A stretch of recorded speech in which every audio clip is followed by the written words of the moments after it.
And James Harden, look, against a Boston team that was kind of favored all year in really a huge – I mean, you lose that game, you go down 3-1, and it's a home game. You're toast.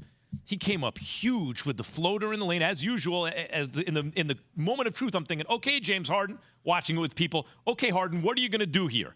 Can you do something here? And sure enough, he did. First in regulation to tie it, send it to overtime, and then the 3 to win it. Good for James Harden at a critical time. Before we get to anything else, Jay, what are your thoughts on Harden's weird kind of Jekyll and Hyde series so far? 2 games of incredible play, 2 games of like, what happened? I mean, a lot of players are going through Jekyll and Hyde. We were just talking about Anthony Davis going through Jekyll and Hyde, right? The reality is, though, that James Harden is cementing himself as the second superstar on the team. Yep. He's carried this team to 2 wins. Joel Embiid last night had 34, but he looked gassed down the stretch. He made some plays down the stretch, but he looked gassed. And James Harden with the floater into regulation, the 3 off the kick out from Joel Embiid last night, 42 points, 9 assists, 8 rebounds. Now in the 2 wins, he's averaging like 43.5 points. In their 2 wins against the Celtics, 43.5 points. So that's the level of player that the Philadelphia 76ers are getting right now in these critical games. Kudos to him, man. It's changing the whole conversation around him. No, it is. And I think that Joel said what he said about him and probably to him the other day certainly seemed like it lit a little bit of a fire under James. Obviously, game 1 you mentioned already, Jay, back in Boston where he had a pretty historical night. Then again, last night, what he was able to do. But he's been able to do these sort of things in the playoffs in the past. Now, he's had a few games where you look at and you go, well, he can play better. But for the most part, throughout his playoff career, he's done a pretty good job. But you look at a guy, what standard did he set in the regular season? And now in the higher leverage games, what's the standard? Generally speaking, the overall body of work is the standard in the higher leverage games has been lower than in the standard in the lower leverage games. You know, all that said, when he's had D'Antoni as a coach in Houston, he got a team that had no one had any business competing with that Warriors team with KD, and they were hosting a Game 7 at home. And a lot of that's because of James Harden. He deserves credit for that. But by the way, in Game 3, we came on this show and we talked about James Harden deferring to Joel Embiid. Yep. And not being aggressive. Now, a lot of that is on James Harden. I think also that's on Doc Rivers because when the offense runs through James Harden, it's a very different offense. But it's also so interesting how the narrative has changed around James Harden. Now, you and I have always known him as a teammate, but right, like all of a sudden now it's like, look, he gives Joel Embiid a Rolex, and it says 23 MVP on it. He's a good teammate. He's there for his players. And it's like now all of a sudden the narrative changes. It's always been that way against James Harden. There's a reason why KD and James Harden, when you see them play, they're still dapping each other up. I always thought that anyone, like Harden has always done to me, my criticism of Harden has never been he's a bad team player. He's always done, in my view, what he thought the team needed to be successful. If that's deferring, he defers. If that's scoring, he scores. My only issue was in these high-leverage moments. Let me see you, as you say, Jay, be more aggressive. Don't look for the call. If you get the call, fine, but can the shot, right? And now he's doing that. Good for him. Meantime, Joe Mazzulla, the Celtics head coach, at the post-game presser, you know, it's amazing. Some coaches let him play. Other coaches call timeout, design the play. Basically, you get criticized whether or not you're successful. That determines the level of criticism. But anyway, he let him play at the end of the game, and they wind up losing. So on the final play of the game, listen to the question he's asked about the final play of the game at the post-game presser. This is Celtics head coach Joe Mazzulla. Did you consider calling the timeout that final play? What was the final play supposed to be? Oh, that was the play. We just had to play a little bit more pace. We had the right matchup. Jason got downhill, made the right play at the rim. We just had to play a little bit more pace there, but that was the play. Was he supposed to dish it if he was covered, or what was he supposed to do? Just make the right read, which I thought he did. We got Maxey in the pick and roll, and he made the right play. We just didn't play fast enough. It seemed like a pretty good play to me, Jay. Got to pick up the pace, though. Got to pick up the pace. I mean, look, every day in practice, we practice end-of-game situations. Every day. This is every team in the NBA. If you're a young team and you get somewhat flustered, I get it, because maybe the lack of experience. But at some point, this is you have two superstars who have been together for 6 years in the NBA, in Jason Tatum and Jaylen Brown. Throw Marcus Smart in there too. I mean, exactly. Yeah. I mean, that's a floor general, right? Even though I think last year he made a lot of questionable decisions. But they've been together for a long time. Yeah, true. But that's why you brought Malcolm Brogdon to the table. Malcolm Brogdon played his tail off yesterday. But James Harden made that three with 18.2 seconds left to go in the game. Like, you can't just mosey your way down the court, jog lethargically, and then get the matchup that you want with 6 seconds left to go in the game. You get that with 12. You get that with 11, where you have time to operate to see where the double team is coming from. It was just a poor end of game management by the players on the court. Now, somebody could say, well, Joe should have called a timeout, but then almost like you lose your advantage, right? There's something about the moment being chaotic and the defense trying to figure it out on the fly instead of the defense being set. And with a group that's played together for a long time. That's what I'm saying. They got to an NBA championship last year. Marcus Smart thinks he hits the game winner, didn't get it off in time. Oh, because you took it way too late. Yeah, you moving down the court like a turtle instead of understanding that this is the play. They already knew the game decision, as Jay just said. We practice this all the time in situational football, situational basketball. This is something that's always practiced. The clock is in your head. For whatever reason, their pace at that particular time slowed down. And when it slowed down, you call a timeout and say, okay, I'll call a timeout.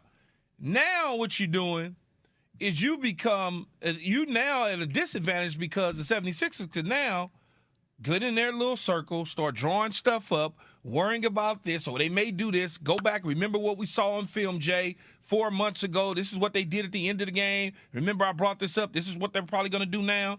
You don't want to do that. You don't want to do that at all. After the game, Marcus Smart, Jay, this is what you're referring to, was asked about what's so special about the offense. He said the sheer randomness of it, right? Quote, literally, this is what Smart told Jay King of The Athletic, the majority of the offense is random. So why give up that advantage of, as you mentioned, Jay, like chaos at the end when you know what you're doing and the other team doesn't? Well, first off, can we get to the meat? That's a horrible sign. What you just said, and you just repeated the words of Marcus Smart, the emotional heart leader of this team, calling the offense in the playoffs with first-year head coach random, is a sign that he does not trust the coaching He staff. said this after game 2, Marcus Smart. That's a problem. But I read that to mean you're reading and reacting in the moment. That coach is trusting the players to do what needs to be done by reading the situation. That's me calling you out. That's me. Oh, Max is really random as a host. Well, that may be the fact. Yeah, but is that's legitimate. When is somebody ever praising somebody for being great, saying their acts are random? Is it really? It's a strategy. Strategy is not random. Strategy is precise. That's right. Tactics are precise. Tactics can be in the moment, but strategy needs to be a plan. Yeah, strategy. And strategy, the plan. Yeah. Tactics in the moment, precise. Tactics Here's a is how tactic. you Boom, achieve I'm the seeing this. strategy. Yep. Here's the adjustment. That's the tactic, right? Yeah. So what you're doing now is you're having the leader, the de facto point guard, saying the strategy is random. That's not he doesn't have no confidence in the coaching staff. And by the way, there are questions about Joe. And I'll give you the biggest question. Jaylen Brown talked about he needs to demand the ball down the stretch. This disappearing act from Jaylen Brown, who comes out in all these games and is aggressive in the first half. And I'm saying, you're like, how come Jaylen Brown hasn't touched the ball? Like, yeah, some of that is on Jaylen. A lot of that is also on the coaching staff to say, get that man the ball. Coming up, before you answer this, we're going to answer this coming up, Jay.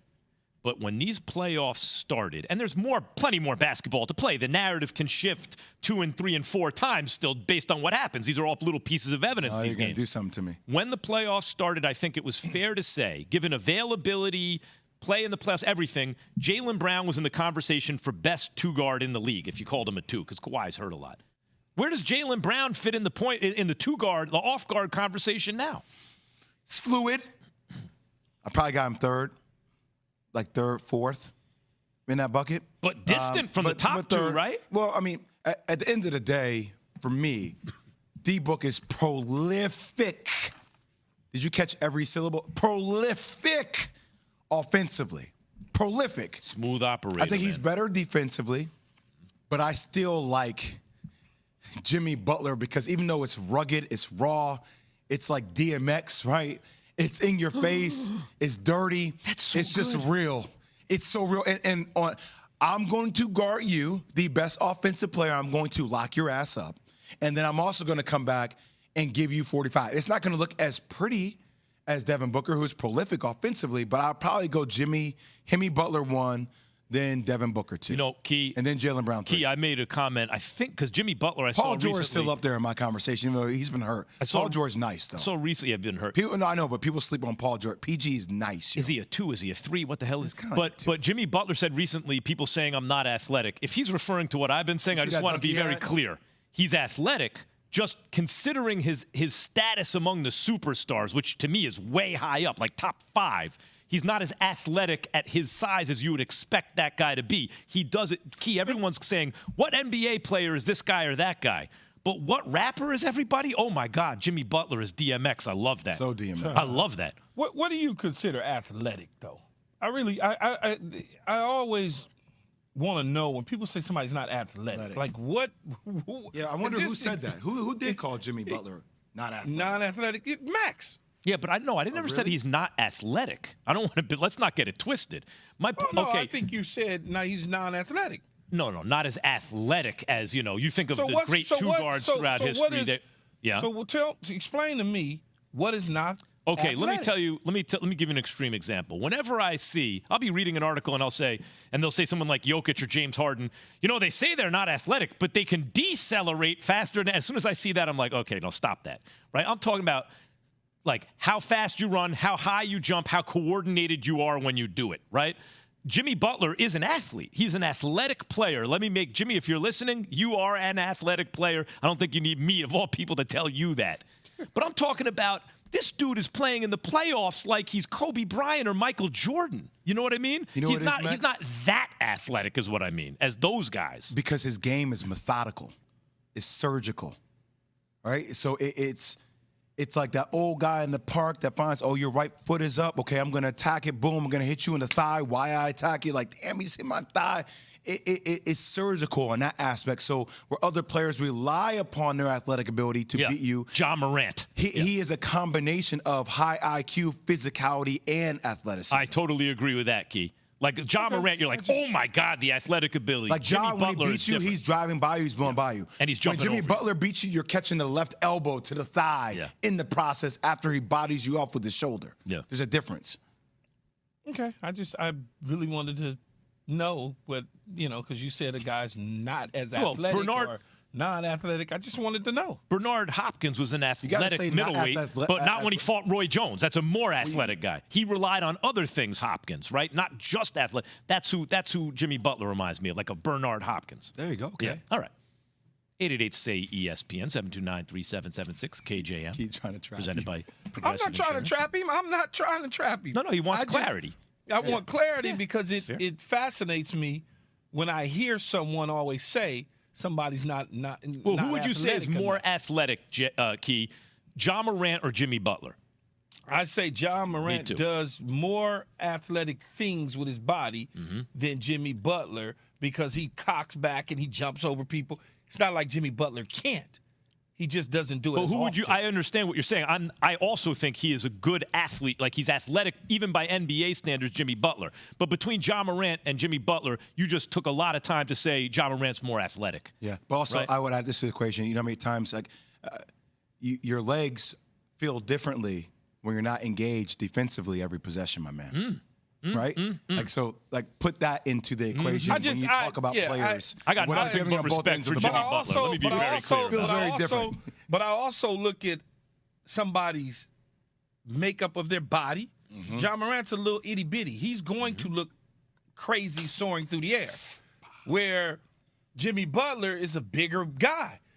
That's just like Anthony Davis is much bigger than Jimmy Butler. So some of his athletic stuff won't look as nice. It's like he looks clumsy at times. Jimmy Butler, but he's hella athletic. For you, Key, after the performance that Devin Booker just put on, is Jimmy Butler the best two-guard in the league if you categorize him as a two-guard because he also plays defense and all that? Would you give it to Booker or Jimmy Butler or Jaylen Brown right now?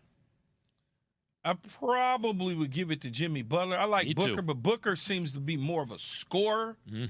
than both ends of the floor to me. I agree. Are we all on the same page? Jimmy Butler's the best two-guard in the league? Mm-hmm. Yep. Well, in the playoffs. And so far, right, things can change. These are high-leverage games. Jaylen Brown go nuts, and then all of a sudden we feel differently. I mean, their coach has to make sure he has the ball, though. That's an important thing.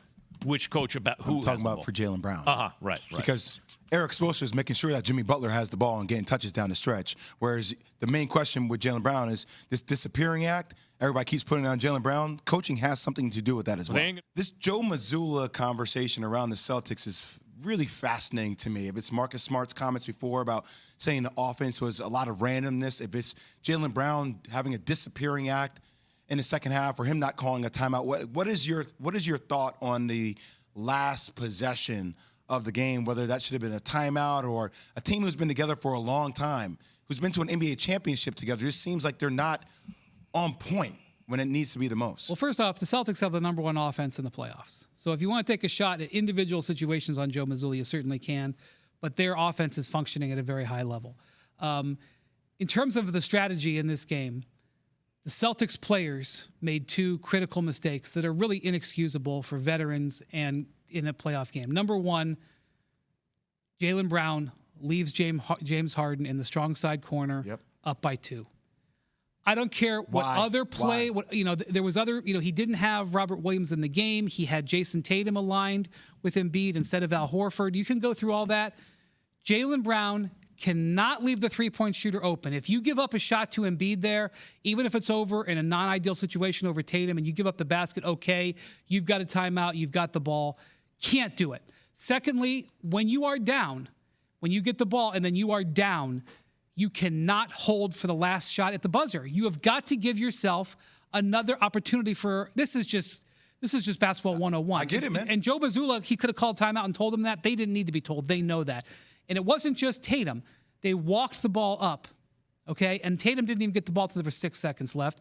And I'm telling you, even if Joe Mazzulla had drawn up a couple of plays, in both situations, last play of regulation, which is when Smart misses a shot, and the last play of overtime, they run the offensive play that isolates Jason Tatum on Tyrese Maxey. He's got roughly a 7 or 8 inch height advantage. Tatum does not look to shoot. Tatum looks to drive and kick. If you are looking to win this game, you are not driving into JWill and Max. Agreed. So, but by the way, I'm not even taking a total shot at Tatum because Tatum hit a clutch shot in 38 seconds left in overtime for 3 where he got away with a push-off, and he hit 2 clutch shots in the last minute in Game 3 to clinch that game. I'm not even talking about that he was it wasn't clutch. He just made the mistake. And so if what has happened in my view here, the Celtics are the better team in the series. They should absolutely be ahead 3-1. You could argue that they maybe even could have swept. And now they've got it 2-2 and they've messed around, and they might find out because you've got 2 MVPs on this 76ers team. And now you're putting in a situation where Joel Embiid could have a 45-point game or a 50-point game, or Harden could have another great game. You've put themselves on the line here. And that is what we're all going to be watching tomorrow night. A lot of things had to go wrong for the Celtics and right for the Sixers, and yet they did. And here we are, knotted up. Thanks for watching ESPN on YouTube. For live streaming sports and premium content, subscribe to ESPN Plus right now.